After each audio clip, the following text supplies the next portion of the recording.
Kita adalah makhluk dinamis dengan kebutuhan interaksi sosial yang tinggi.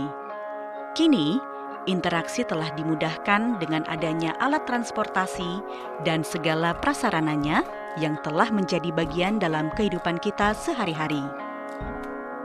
Dari berbagai prasarana yang telah diciptakan dan dikembangkan, jembatan adalah salah satu prasarana yang berperan besar bagi kehidupan politik, ekonomi, sosial budaya, serta pertahanan dan keamanan nasional.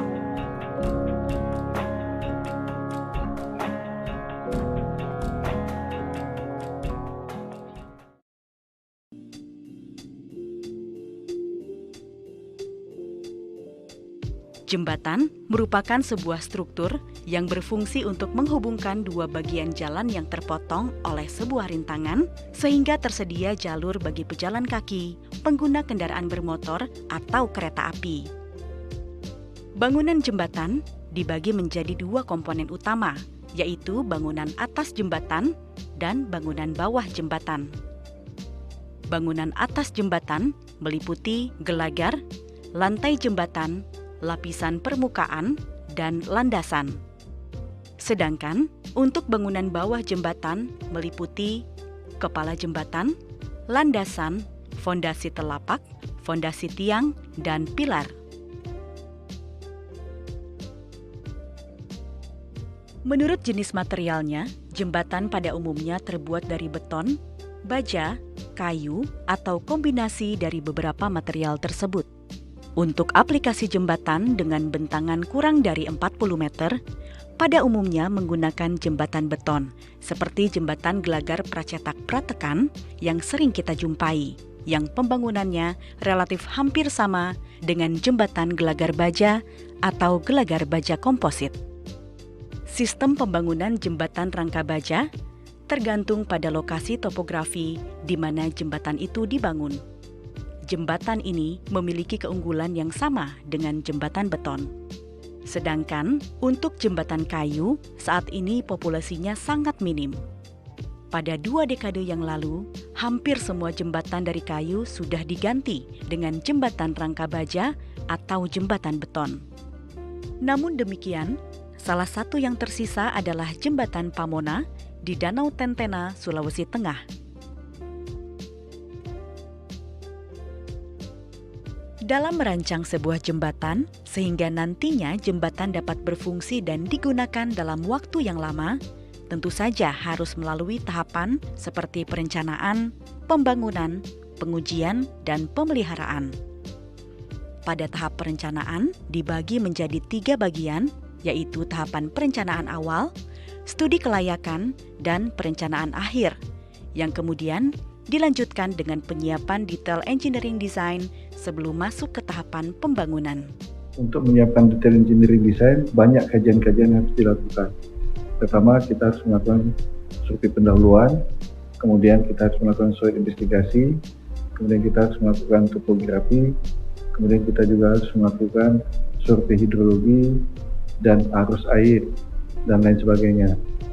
Setiap proyek, setiap pembangunan harus dilengkapi dengan dokumen perencanaan teknis atau detail engineering design. Untuk itu, konsultan perencana harus memiliki kompetensi dan sertifikat kompetensi untuk melakukan perencanaan. Tahapan pembangunan jembatan dimulai dengan sticking out ke lokasi fondasi jembatan dan dilanjutkan ke pembuatan bangunan atas dan bawah jembatan. 2 jenis fondasi yang digunakan adalah bore pile dan tiang pancang. Penggunaannya tergantung pada kebutuhan di lapangan. Umumnya, tiang pancang banyak digunakan di daerah terpencil, sedangkan bore pile banyak digunakan di daerah perkotaan dan harus dilakukan oleh kontraktor spesialis karena memiliki hambatannya tersendiri. Bangunan bawah jembatan biasanya dibuat dari beton. Pembuatan beton dapat diuji dengan pengujian kubus atau silinder. Setelah selesai dibangunnya bangunan bawah jembatan, dilanjutkan dengan pembangunan bangunan atas jembatan. Cara pembangunan bangunan atas jembatan sangat tergantung pada tipe struktur yang dipilih.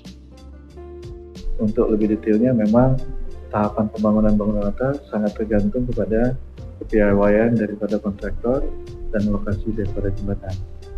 Oleh karena itu biasanya jembatan itu biasa kita sebut dengan masterpiece untuk daerah atau lokasi yang kita bangun. Jadi tidak bisa kita menyamakan suatu jembatan di suatu tempat sama dengan tempat yang lain cara membangunnya.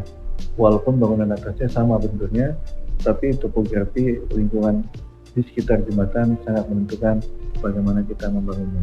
Pada tahap pengujian, kualitas jembatan diuji mulai dari pondasi, bangunan bawah, bangunan atas, dan material beton yang digunakan dalam bentuk pengambilan sampel. Setelah itu, kita dapat melakukan pengujian siap operasi atau disebut juga commissioning test. Commissioning test adalah cara membebani jembatan dengan mensimulasikan kondisi nyata dalam pelaksanaannya di lapangan, sehingga kita mengetahui apakah jembatan yang dibangun itu telah memenuhi aspek kekuatan dan keselamatan. Pengujian layak fungsi ini nantinya akan diulangi lagi setiap 10 tahun sekali. Karena ada kemungkinan akibat penggunaan yang tidak terlalu pas, maka aspek keselamatan mungkin berubah. Oleh karena itu, dalam undang-undang yang ada dipersyaratkan setiap 10 tahun sekali paling lama itu akan dilakukan uji layak fungsi. Karena infrastruktur yang kita bangun itu nantinya akan berinteraksi dengan pengguna jalan. Sehingga perilaku budaya berkendaraan sudah diakomodasi di infrastruktur yang kita bangun. Sehingga nantinya jalan yang kita bangun atau jembatan yang kita bangun itu akan memenuhi aspek kekuatan dan keselamatan. Pada pelita pertama, yaitu pada awal tahun 1970, sejarah pembangunan jembatan di Indonesia dimulai. Saat itu, Inggris memberi bantuan berupa jembatan kalender Hamilton dan kemudian berlanjut ke era tahun 80-an ketika Australia memberi bantuan kerangka baja. Di era tahun 90-an, dimulailah pengenalan teknologi balok beton bertulang di Indonesia dengan dibangunnya 5 pabrik di Indonesia, yang pertama di Sangau, Aceh, Jambi, Poso, dan di Buntu, Jawa Tengah.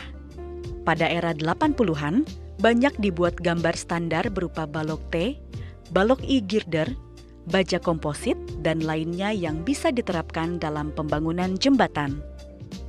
Saat ini, jumlah jembatan di Indonesia kurang lebih ada 88.000 jembatan dan sebagian besar merupakan jembatan bentang standar, yaitu jembatan beton, jembatan baja, atau jembatan komposit. Sebagian besar jembatan di Indonesia dalam kondisi prima, hanya sedikit yang memiliki kondisi yang rusak atau tidak dapat dilalui kendaraan. Era kebangkitan pembangunan jembatan ini ditandai dengan banyaknya teknologi-teknologi baru yang kita kenal dan juga masuknya material-material yang lebih mudah untuk kita bangun dalam pembangunan jembatan. Saat ini tidak kurang ada 70 jembatan yang bisa kita nominasikan sebagai jembatan monumental di Indonesia.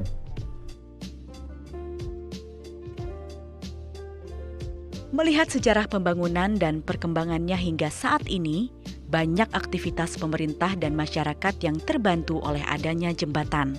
Oleh sebab itu, tahapan terakhir dan sekaligus kunci umur panjang dari sebuah jembatan adalah pemeliharaan jembatan dari gangguan dan masalah eksternal yang dapat merusak fungsinya. Untuk mendapatkan sistem jaringan yang optimal, maka perlu dilakukan aset manajemen, yaitu pengupayaan sistem jembatan agar tetap berfungsi sesuai rencana. Untuk melakukan aset manajemen, maka salah satunya adalah mengumpulkan data jembatan dikumpulkan dari seluruh Indonesia, kemudian data jembatan tersebut dievaluasi atau diberi informasi setiap tahun atau setiap 5 tahun sekali.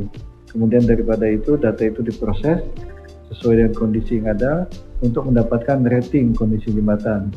Kemudian dilanjutkan dengan evaluasi ekonomis untuk menentukan yang mana perlu dilakukan pemeliharaan. Pemeliharaan dilakukan dengan pengumpulan data-data di setiap tahun dan setiap 5 tahun sekali di dalam Bridge Management System. Proses ini disebut inspeksi inventarisasi jembatan. Setiap terjadi perubahan pada jembatan, survei investigasi harus dilakukan. Kemudian, ada juga survei rutin inspeksi yang dilakukan setiap tahun.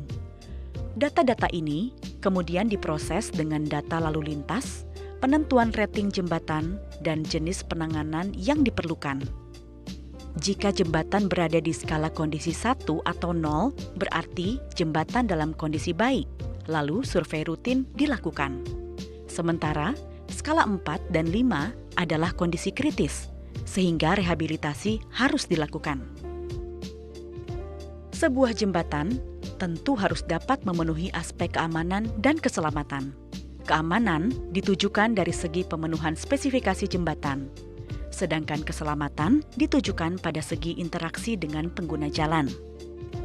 Aspek keselamatan diatur sesuai dengan Peraturan Menteri Pekerjaan Umum Nomor 11 Tahun 2010 yang menuliskan setiap jembatan harus dilakukan evaluasi sekali dalam 10 tahun. Layak fungsi yang sudah dilakukan saat ini merupakan suatu batu loncatan untuk menentukan atau menilai angka kecelakaan lalu lintas. Sebenarnya ini perlu ditingkatkan, dikembangkan, dan ini merupakan tantangan bagi Pusjatan untuk bisa menyiapkan sistem yang lebih mudah dioperasikan. Kami mengharapkan Pusjatan dapat berperan untuk di masa-masa di depan, sehingga layak fungsi yang ada ini betul-betul telah memasukkan aspek interaksi, infrastruktur, dan budaya daripada penggunanya. Pusjatan berharap dapat berperan penuh dalam menyiapkan dokumen perencanaan pembangunan jembatan. Semua diharapkan untuk memenuhi dan menghadirkan infrastruktur pada saat yang tepat dan memiliki kualitas prima yang diinginkan oleh masyarakat.